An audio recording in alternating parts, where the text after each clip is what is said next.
September 2023, nag-start ito siya na official talagang pinost nila na kapag non-immigrant visa yung hawak mo, non-immigrant visas are not required. So, itong mga non-immigrant, ito po yung mga short stay visas. For example, ito, tourist, visitor, or short stay visa. So again ha, ito yung mga hindi na kailangan mag-register sa CFO. Tourist, visitor, short stay. Kapag student visa ang hawak mo, hindi na kailangan. Work visa, hindi rin kailangan sa CFO.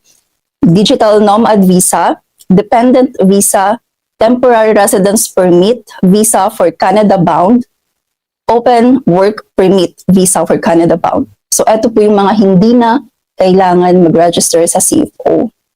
Filipino spouses, fiancés, and other partners of foreign nationals, former Filipino citizens, or Filipino dual citizens who are holders of tourist, visitor, or short stay visas are no longer required to register with the CFO.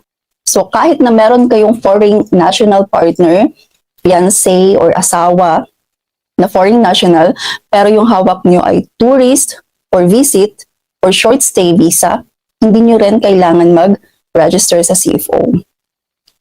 And then, holders of working visas should register with the Department of Migrant Workers. So kung kung working visa yung hawak nyo, visit yung website ng DMW kasi nandun lahat yung information para sa mga OFW or kapag working visa yung hawak nyo.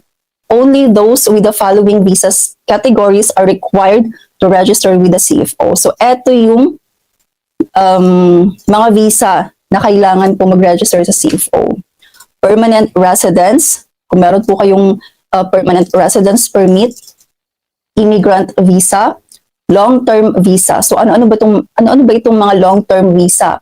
Yung fiancé visa, spouse visa, or family reunification visa. Yun po yung mga long-term visa.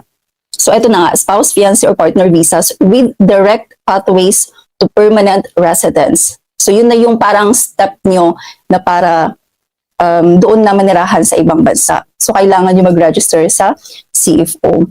And number 3, kapag au pair visa for Europe ang hawak nyo. And kapag J1 visa bound for US.